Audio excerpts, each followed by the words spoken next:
weeks ago. So I think I'm already late enough. It was the summer that men first walked on the moon. I was very young back then, but I did not believe there would ever be a future. I wanted to live dangerously, to push myself as far as I could go, and then see what happened to me when I got there. As it turned out, I nearly did not make it. Little by little, I saw my money dwindle to zero. I lost my apartment. I wound up living in the streets. If not for a girl named Kitty Wu, I probably would have starved to death. I had met her by chance, only a short time before, but eventually I came to see that chance as a form of readiness, a way of saving myself through the minds of others. That was the first part. From then on, strange things happened to me. I took the job with the old man in the wheelchair. I found out who my father was. I walked across the desert from Utah to California. That was a long time ago, of course, but I remember those days well. I remember them as the beginning of my life.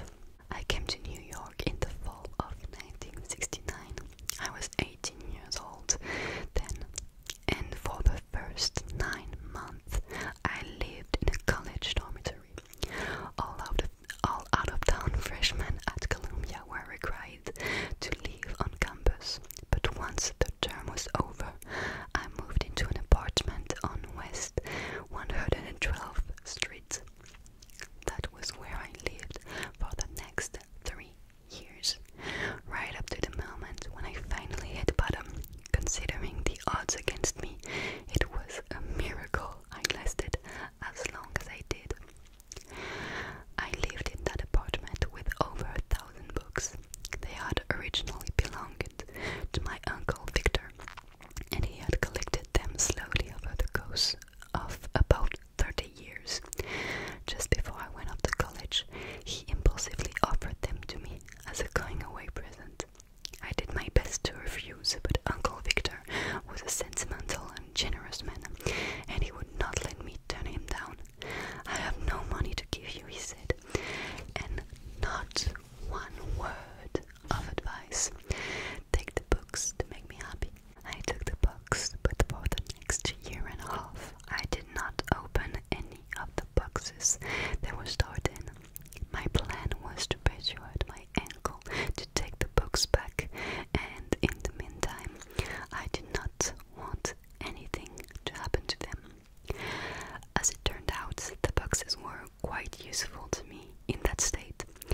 The apartment on 112th Street was unfurnished, and rather than squander my funds on things I did not want and could not afford, I converted the boxes into several pieces of imaginary furniture.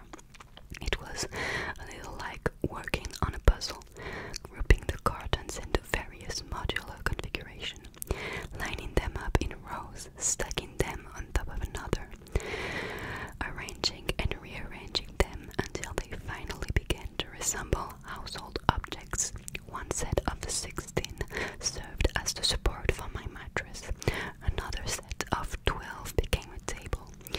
Other of the 7 became chairs. Another of 2 became a bedstand, and so on. The overall effect was rather monochromatic, what with that somber light brown everywhere you looked, but I could not help feeling proud of my resourcefulness. My friend thought it a bit odd, but they had learned to expect odd things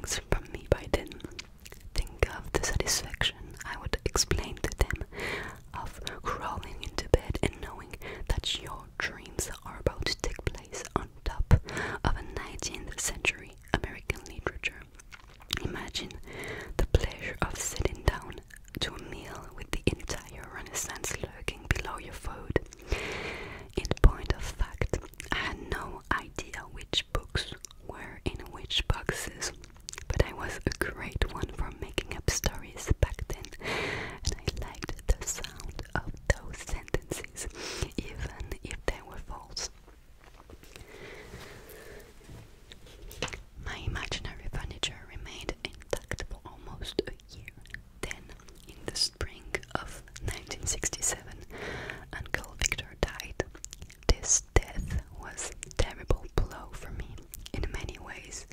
It was the first blow I had ever had.